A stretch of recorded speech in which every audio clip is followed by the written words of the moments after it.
Corona virus क्या है, यह कैसे फैलता है, इसके लक्षण क्या हैं, बच्चे अपनी सुरक्षा कैसे कर सकते हैं। इस सत्र का उद्देश्य है कि बच्चे वर्तमान परिस्थिति को समझें और कोविड महामारी के बारे में सही जानकारी रखें।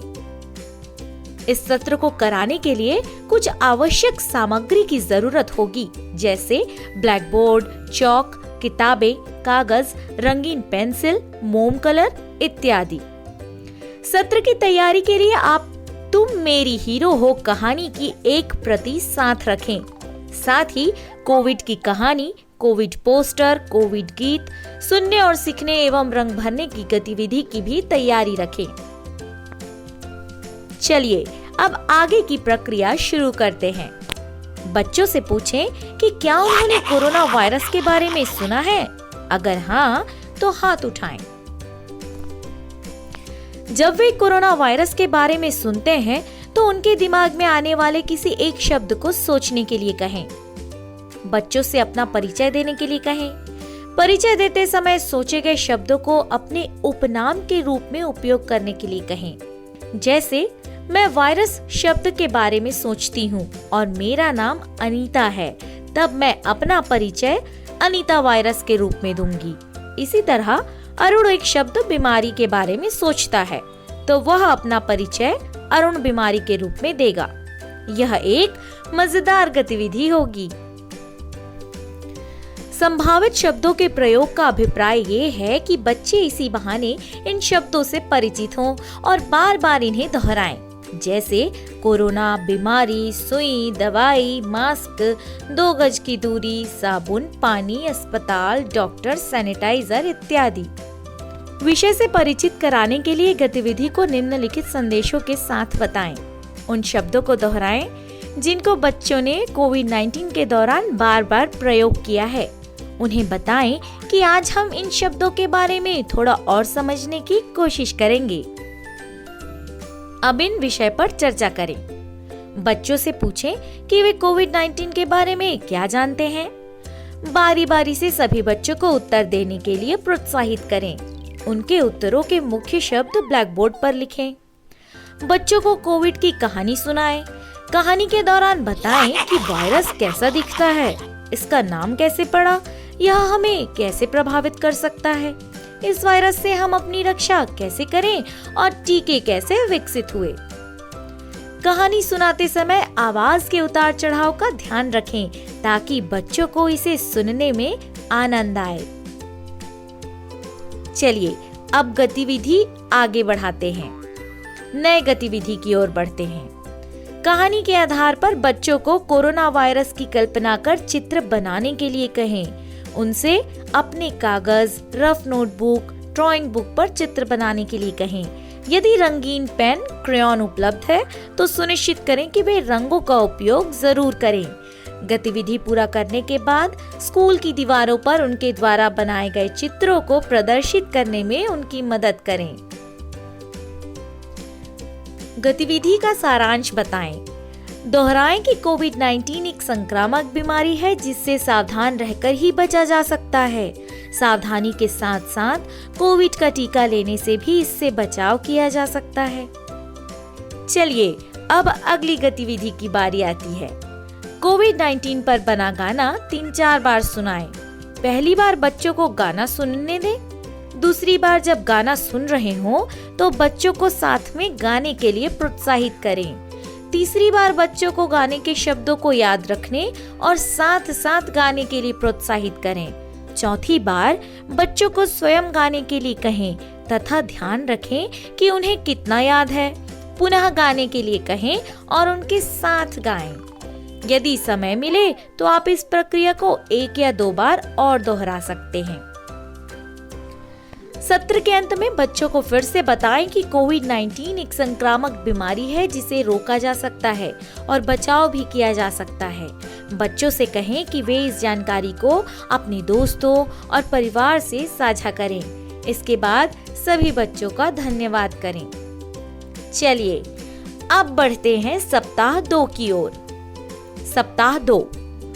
इस सत्र में हम बच्चों से पूछेंगे कि लॉकडाउन के दौरान क्या आपको अपना स्कूल याद आ रहा था? क्या आप सीखने के सुरक्षित तरीकों से अवगत हैं? आप अपने दोस्तों, सहेलियों को स्कूल आने के लिए कैसे समझाएंगे?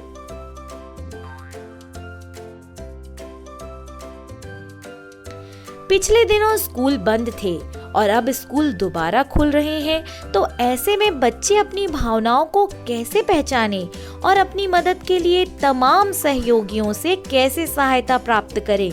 बच्चों में इन बातों की समझ बनाना ही इस सत्र का उद्देश्य है, जिसके लिए आवश्यक सामग्री है ब्लैक बोर्ड, चॉक और जमीन पर बैठने के लिए दरी। आवश्यकता अनुसार कक्षा में अथवा कक्षा के बाहर परिसर में इस गतिविधि को कराएं। जानवरों के मुखौटे बनाकर उसका भी उपयोग किया जा सकता है। चलिए अब बढ़ते हैं आगे की प्रक्रिया की ओर। यह एक मजेदार खेल है जिसमें बच्चों को अपनी ऊर्जा का उपयोग करने और अपने शरीर पर ध्यान केंद्रित करने में मदद मिलेगी। यह खेल उन्हें एक समूह के रूप में एक साथ लाने में भी मदद करेगा, खासकर जब वो इतने दिनों बाद दोबारा स्कूल आएंगे। आप यह गतिविधि 20-30 बच्चों के समूह के साथ कर सकते हैं। बच्चों से कहें कि वे एक घेरे में बैठें। उन्हें बताएं कि आप उनके कान में किसी जानवर का नाम धीरे से बताएंगे और उन्हें किसी और को यह नहीं बताना है।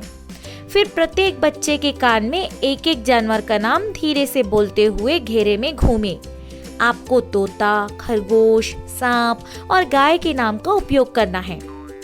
पहले बच्चे को आप तोता कहते हैं, अगला बच्चा खरगोश, फिर सांप, फिर गाय और इसी क्रम में चक्कर लगाकर सभी के कान में नाम बोलते रहें।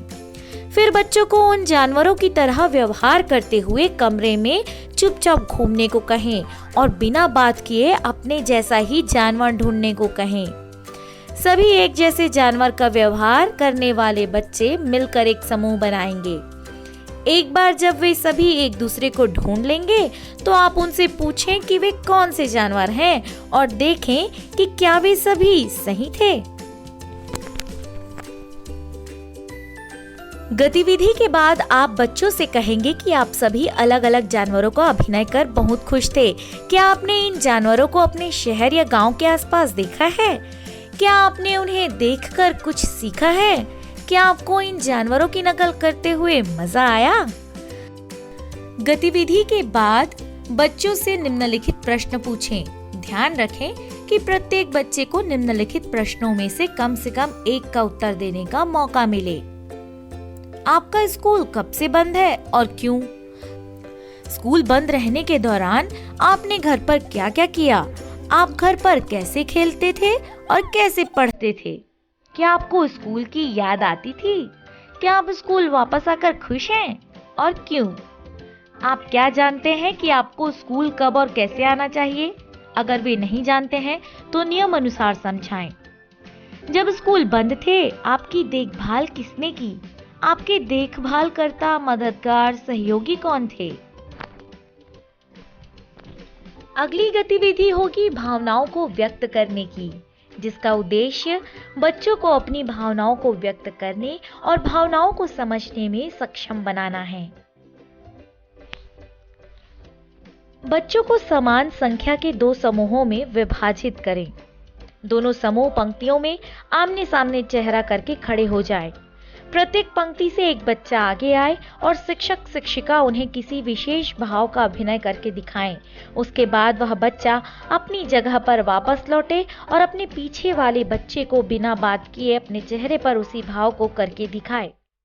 उस भाव को इसी प्रकार पंक्ति के अंतिम बच्चे तक दिखाकर पहुंचाया जाए। अब अंतिम बच्चा या बच्ची पंक्ति के सामने दौड़ता है और शिक्षक शिक्षिका को अपने चेहरे पर उसी भाव को लाकर पहचान करवाता है या करवाएगी। अगर उनका भाव सही है तो उस समूह को 1 अंक मिलेगा। इस क्रिया को विभिन्न भावनाओं के साथ दोहराएं। अंत में सबसे अधिक अंक प्राप्त करने वाली टीम विजेता घोषित होगी।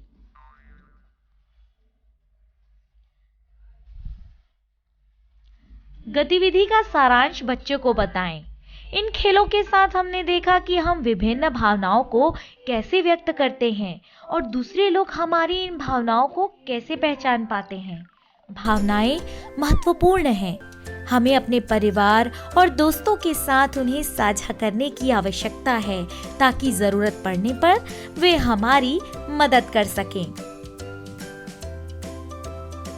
सत्र के अंत में बच्चों को बताएं कि हम सभी अपने आसपास और हमारे अंदर जो कुछ भी हो रहा है उसके बारे में हर रोज अलग अलग भावनाओं का अनुभव करते हैं। याद रखें कि इन परिस्थितियों का सामना करने के लिए हमारे मददगार मौजूद हैं।